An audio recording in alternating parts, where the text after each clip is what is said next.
Ken McNaught had what many would call a tragic life. Despite being a European Cup winner and football legend, how does someone who achieved the highest honours in the game end up struggling so much after hanging up his boots? The answer lies in a story that exposes the dark side of professional football and the system that failed its heroes. Born in Kirkcaldy, Scotland on 11th of January 1955, Ken McNaught came from good footballing stock. His father Willie was a former Scottish international, setting the stage for Ken's own journey into the beautiful game. Everton spotted his talent early, signing him as an apprentice, and he made his debut for the Merseyside club in the 1974-75 season. McNaught quickly established himself as a formidable defender at Everton. His consistency was remarkable, playing in all 58 of Everton's games during the 1976-77 season. But it was during the League Cup final saga against Aston Villa that his career took an unexpected turn. The matches required 2 replays, and McNaught's assured performances caught the attention of Villa's manager, Ron Saunders. These games became the catalyst for his move to Birmingham in 1977.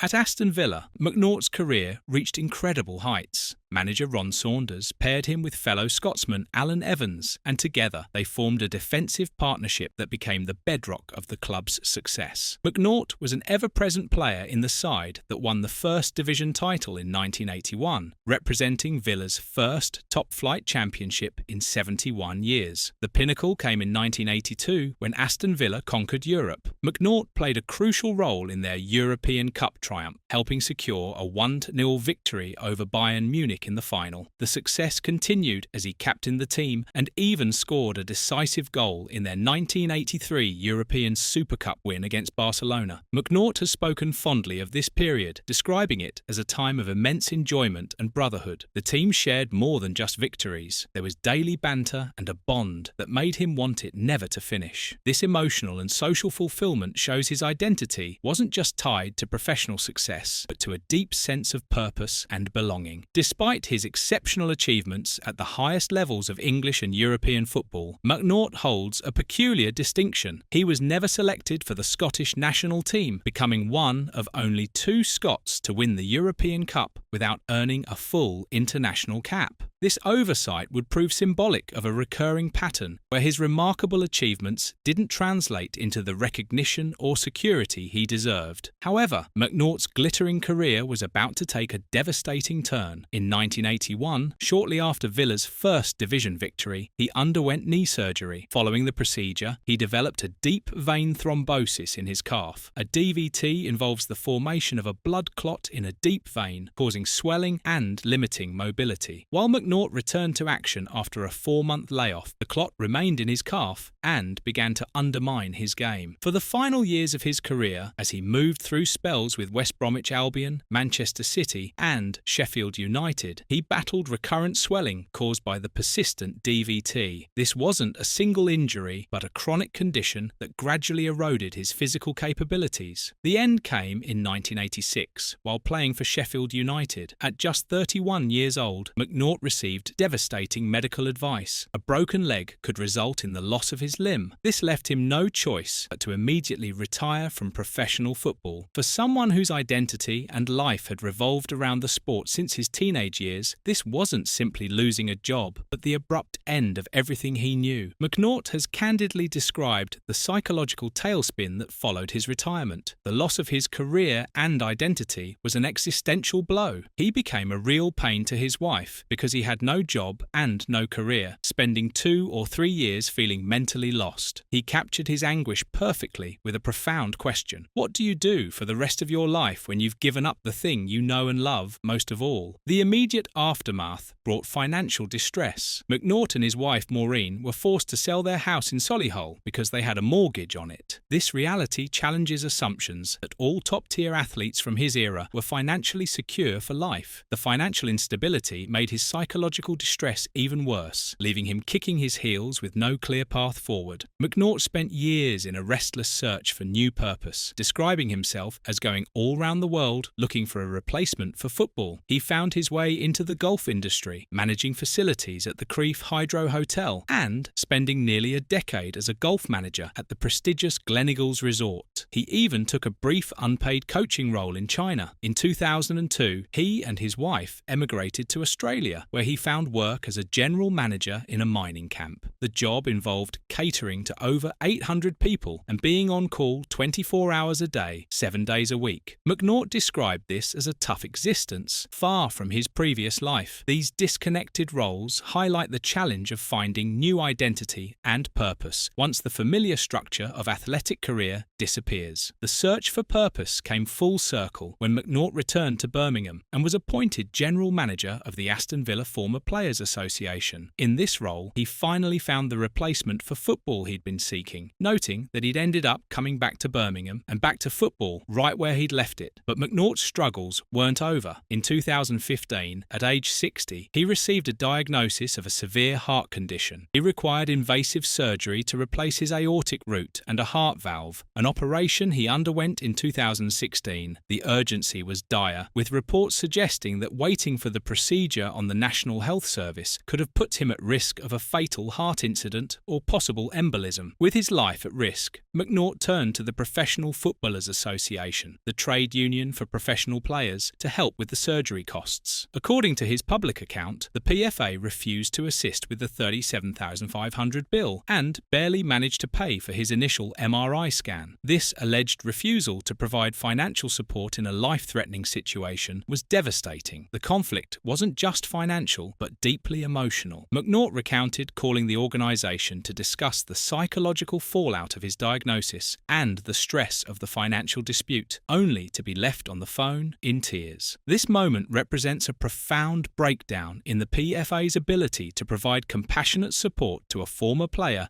in his most vulnerable moment. McNaught's story became a public rallying cry, highlighting what many called a string of failures by the PFA. Public criticism intensified, with calls for total reformation and review of the organisation. Critics cited alleged high executive salaries and questionable expenditures as evidence of an organisation that had lost sight of its core mission. But here's where McNaught's story transforms from tragedy to triumph. His decision to share the details of his ordeal changed him from a victim into a powerful advocate for change. His personal testimony provided a vital voice in the growing conversation about mental health in professional football. By speaking openly about his post-career struggles and emotional breakdown during the PFA dispute, McNaught directly challenged the stereotype of the invincible footballer immune to decline. His vulnerability humanized the athlete, demonstrating that even a European Cup winner is susceptible to mental anguish and institutional neglect. McNaught's experience perfectly illustrates how football's macho culture compounds mental health struggles. Within locker rooms, there's a pervasive sense that no one wants to appear weak, creating barriers to seeking help. This forces players to internalize struggles, which can manifest as anxiety, depression, or physical conditions. His public vulnerability serves as a crucial counter-narrative to this damaging stereotype. The PFA has since acknowledged mental health challenges faced by current and former footballers. Their website now features dedicated sections on player well-being, covering topics like performance anxiety, stress, and retirement difficulties. They've also initiated studies on neurodiversity in football to better shape future support systems. McNaught wasn't content with just highlighting problems. He proposed solutions. He's publicly stated the importance of a former players fund because it's far too easy for the game and fans to forget about people like him. He argues such a fund is vital for players from his generation who paid their dues, worked hard, but didn't reap the rewards of modern, lucrative contracts. His call extends beyond personal compensation to systemic change. He advocates for an independent union that fights hard for prospective, current, and former players. His personal struggle has transformed into a call for the entire industry to take collective responsibility for the long-term well-being of athletes who built the game. Ken McNaught's legacy extends far beyond the trophies he lifted or goals he scored. scored. His greatest contribution may be the courage he demonstrated in speaking openly about his struggles with mental health and institutional support. His personal battle became a catalyst for systemic change, sparking crucial conversations about accountability and the human cost of professional sport. His story stands as testament that while bodies and minds may fade, the voices of those who've been forgotten can still echo with power to inspire meaningful reform. From European champion to struggling retiree to powerful advocate, McNaught's journey proves that true champions aren't just defined by what they win on the pitch, but by how they fight for others off it.